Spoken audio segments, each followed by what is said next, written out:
My USC experience went from a journalism major to unexpectedly making the football team, and my life took a turn from there.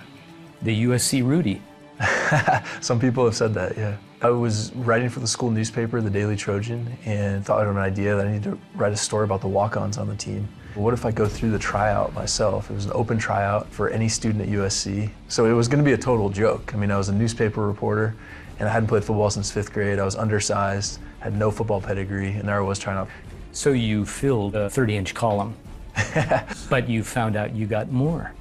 Yeah, it was a goldmine of a story, and got a phone call the day after the tryout saying I made the football team.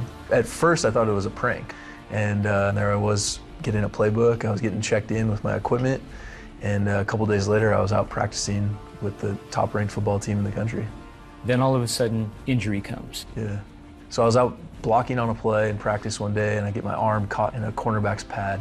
He rolls over me, and I dislocate my shoulder, and I'm out for 9 months after the season was over. But for some reason, I felt this nudge that I needed to rehab and get back as fast as I possibly could. And through a lot of amazing support, people praying, I was back in 4.5 months. And the doctors were like, "We've never done this before, but you're cleared to go back to the football field."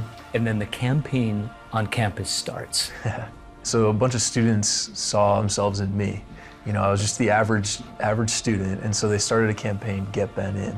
And they wanted to see me get a play in a game. And they were chanting in the student section, they made t-shirts, they made signs, and it kind of became the rally cry for the student body.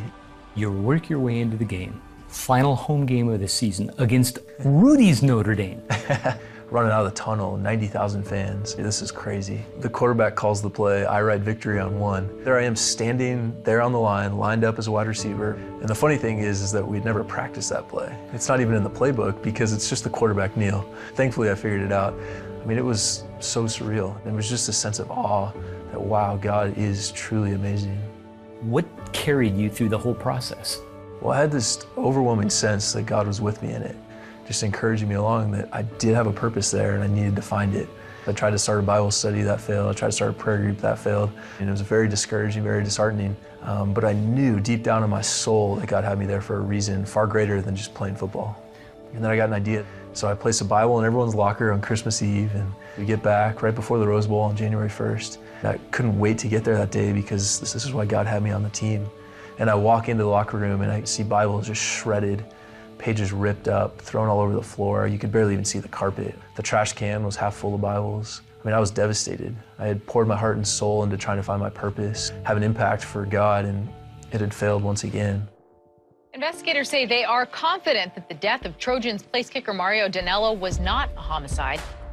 Tell me who Mario was, what he was to you. Well, Mario Danello was our kicker on the team, and he was the fun-loving, enjoyable guy. He was one of my closest friends. He had mysteriously passed away a couple days after the Rose Bowl. It was absolutely heartbreaking. And we go to the funeral together as a team, and on top of his casket was the Bible that I had placed in his locker. The same little red note sticking out of it saying the greatest gift you'll ever receive, the gift of Jesus Christ. It helped me get through that grieving process. And so then fast forward a few years, and I move up to Seattle to work for Coach Carroll at the Seahawks. And I reconnect with a former teammate of mine at USC. His name was Taylor. He was our punter on the team. He tells me that his life had totally turned around in the previous couple years. What happened? He's like, do you remember the last week we were on the team together? There were Bibles in all of our lockers. He saw Mario thumbing through the Bible. He can't get enough. And Taylor, for some reason, goes back and sits down next to Mario and shares that the words in red are words of Jesus, the Son of God, Savior of the world, came to die to make you right with God. And he started a relationship with God. And then a few days later, obviously, he passes away, and we saw God working and orchestrating in his life and in Mario's life just in the days before Mario passes away. So Taylor on the spot recommits his life to Christ, and the Bible's in the locker. And I thought it was a total failure. But he was there, and he was rescuing, he was saving Mario just before he passed away. And then he turned Taylor's life around too. I mean, it's just unbelievable. What did you discover between tending to just the next task and being ambushed by something extraordinary? I think that's the eternal question, holding this sense of wonder and amazement at what God desires to do. And the beautiful thing is it doesn't take striving, it takes surrendering, it takes releasing. that, wow, God, you do have control of my life, and I need to just let him write it. I don't need to take the pen from him. I need to continue to give him the pen to write that amazing story in my life and in the lives of the people around me. He has become the king of my life, and he leads me, because the things of this world, they fade away. They don't satisfy like a relationship, a true living relationship with Jesus does.